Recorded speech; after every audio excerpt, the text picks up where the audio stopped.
അടുത്ത 5 വർഷത്തേക്കുള്ള കോഴിക്കോട് നോർത്തിന്റെ ഭാവി അത് വികസനത്തിനോടൊപ്പമായിരിക്കും, NDAയോടൊപ്പമായിരിക്കും എന്നുള്ള വിശ്വാസം. ജാതിമത ചിന്തകൾക്ക് അതീതമായിട്ട് എല്ലാവരുടെയും വോട്ടവകാശം വിനിയോഗിക്കണം. ഇതാണ് ഓരോരുത്തരുടെയും വോട്ടുകൾ കൃത്യമായിട്ടും വിലപ്പെട്ടതാണ്. ആ വോട്ട് പാഴാക്കി കളയരുത്. വിശ്വാസങ്ങളെയും ആചാരങ്ങളെയും ഭാരതീയ സംസ്കാരത്തെയും സനാതന ധർമ്മത്തെയൊക്കെ ചവിട്ടിയഴിച്ചിട്ടുള്ള ഈ LDF സർക്കാർ തീർച്ചയായിട്ടും നോർത്ത് മണ്ഡലത്തിലൊരു ഭയപ്പാട് നേരിടുന്നുണ്ട്. നമസ്കാരം. കേരളം ഇന്ന് വിധിയെഴുതുകയാണ്. അടുത്ത 5 വർഷം ആര് കേരളം ഭരിക്കണം എന്നുള്ളതിന്റെ വിധിയെഴുത്താണ് ഇന്ന് നടക്കുന്നത്. ഇപ്പോൾ നമ്മളോടൊപ്പം ഉള്ളത് കോഴിക്കോട് നോർത്തിലെ NDA BJP സ്ഥാനാർത്ഥിയും അതുപോലെ തന്നെ മഹിളാ മോർച്ചയുടെ സംസ്ഥാന അധ്യക്ഷയുമായിട്ടുള്ള ശ്രീമതി നവ്യ ഹരിദാസാണ്. ചേച്ചി വോട്ട് ചെയ്ത് പുറത്തിറങ്ങിയിരിക്കുകയാണ് അല്ലേ? അതെ, വോട്ട് ചെയ്തു. രാവിലെ 7 മണിക്ക് തന്നെ പോളിംഗ് സ്റ്റേഷനുകളിലെല്ലാം തന്നെ നല്ല ക്യൂ ആണ്. കൃത്യമായിട്ട് ജനങ്ങൾ അവരുടെ അവകാശം വിനിയോഗിക്കുന്നുണ്ട്. അതുകൊണ്ട് തന്നെ നല്ല പോളിംഗ് ഈ വർഷം ഉണ്ടാകുമെന്ന് തന്നെയാണ് പ്രതീക്ഷ. അടുത്ത 5 വർഷത്തേക്കുള്ള കോഴിക്കോട് നോർത്തിന്റെ ഭാവി അത് വികസനത്തിനോടൊപ്പമായിരിക്കും, NDAയോടൊപ്പമായിരിക്കും എന്നുള്ള വിശ്വാസം. ഇപ്പോൾ നമ്മുടെ ജനങ്ങൾ വോട്ട് ചെയ്യാനായിട്ട് പോകണം, അവരോട് എന്താണ് പറയുന്നത്?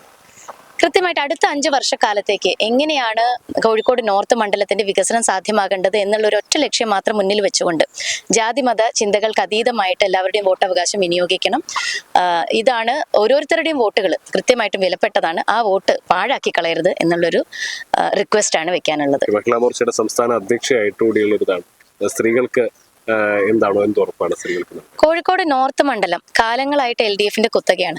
അവര് ഷുവർ സീറ്റ് എന്ന് ഇത്രയും കാലം കരുതപ്പെട്ടിരുന്ന നോർത്ത് മണ്ഡലത്തിൽ ഇതുവരെ ഒരു സ്ത്രീയെ ഈ ഒരു സ്ഥാനാർത്ഥി പദവിയിലേക്ക് വെക്കാൻ അവർ ശ്രമിച്ചിട്ടില്ല. അപ്പോൾ തീർച്ചയായിട്ടും BJPക്ക് ഒരു A ക്ലാസ് മണ്ഡലം എന്നുള്ള നിലയിൽ ഒരു സ്ത്രീയെ ഇവിടെ കാൻഡിഡേറ്റ് ആയിട്ട് വെക്കാനുള്ളത് ഒരു ബ്രേവ് അറ്റംപ്റ്റ് തന്നെയാണ്. ഈ നാട്ടിലെ സ്ത്രീകൾക്കൊപ്പമാണ് മോദി സർക്കാർ എന്നുള്ളത്. സ്ത്രീ ശാക്തീകരണത്തിന് കരുതൽ നൽകുന്നു എന്നുള്ളതിന്റെ ഒരു ഉദാഹരണം തന്നെയാണത്. നമ്മുടെ ഇവിടെ നോർത്ത് മണ്ഡലത്തിൽ സ്ത്രീകൾ അഭിമുഖീകരിക്കുന്ന നിരവധി വിഷയങ്ങളുണ്ട്. ആ വിഷയങ്ങളൊക്കെ പരിഹരിക്കണം എന്നുണ്ടെങ്കിൽ അത് കണ്ടറിഞ്ഞ് അതിന് പരിഹാരം കാണാൻ ഒരു സ്ത്രീക്കാണ് സാധിക്കുക. അതുകൊണ്ട് തീർച്ചയായിട്ടും ഒരു വനിതാ MLA ഈ കോഴിക്കോട് നോർത്ത് മണ്ഡലത്തിന് അനിവാര്യമാണ്. ഒരൊറ്റ ചോദ്യം കൂടി. ഇപ്പൊ നോർത്ത് മണ്ഡലം സംബന്ധിച്ചിടത്തോളം ഏറ്റവും അവസാനം കഴിഞ്ഞ ദിവസം ഒരു നോട്ടീസ് വിവാദം ഉണ്ടാവുകയുണ്ടായിരുന്നു. അപ്പൊ അതിനെ കുറിച്ച് എന്താണ്? LDF അടിച്ചിറക്കിയിട്ടുള്ള ഒരു നോട്ടീസാണ്. അവരുടെ പേരിലല്ല, ക്ഷേത്ര സംരക്ഷണ സമിതിയുടെ പേരിലുള്ള ഒരു വ്യാജ നോട്ടീസ് അച്ചടിച്ചിറക്കിയിരിക്കുകയാണ്.